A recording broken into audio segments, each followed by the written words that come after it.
Nalungkot ang mga apostol nang sabihin sa kanila ng Panginoong Hesus na siya ay kinakailangang magdusa, mamatay para sa kasalanan ng marami, at mabuhay muli at pagkatapos ay bumalik sa kanyang Ama. Upang hindi tuluyang manlugmok ang kanyang mga disipulo, nangako si Kristo na siya ay babalik upang sila ay kanyang sunduin.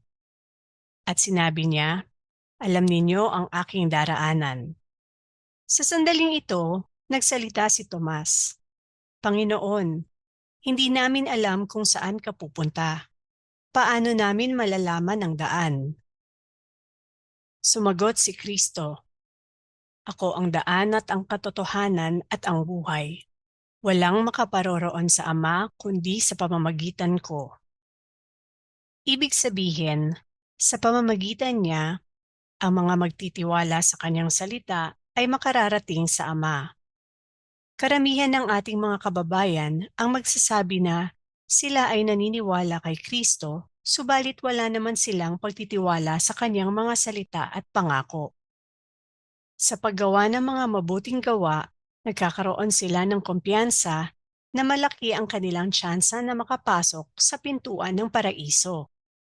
Maraming relihiyon ang nangangako ng kaligtasan.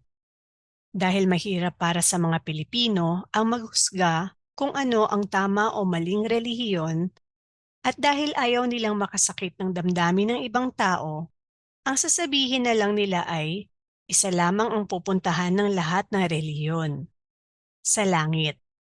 At marami rin ang naniniwala na isa lang ang Diyos, subalit iba't iba lamang ang kanyang pangalan. Ang ganitong pangangatwiran ay nauuwi sa paniniwalang ang dapat lamang gawin ng tao para makaligtas sa impyerno at makapasok sa langit ay ang gumawa ng mas maraming mabubuting gawa kaysa masama. Yan ang kanilang filosofiya. Yan ang kanilang relihiyon. Kaibigan, si Hesukristo ang anak ng Diyos na nagkatawang lupa upang maialay niya ang kanyang buhay para sa kapatawaran ng kasalanan.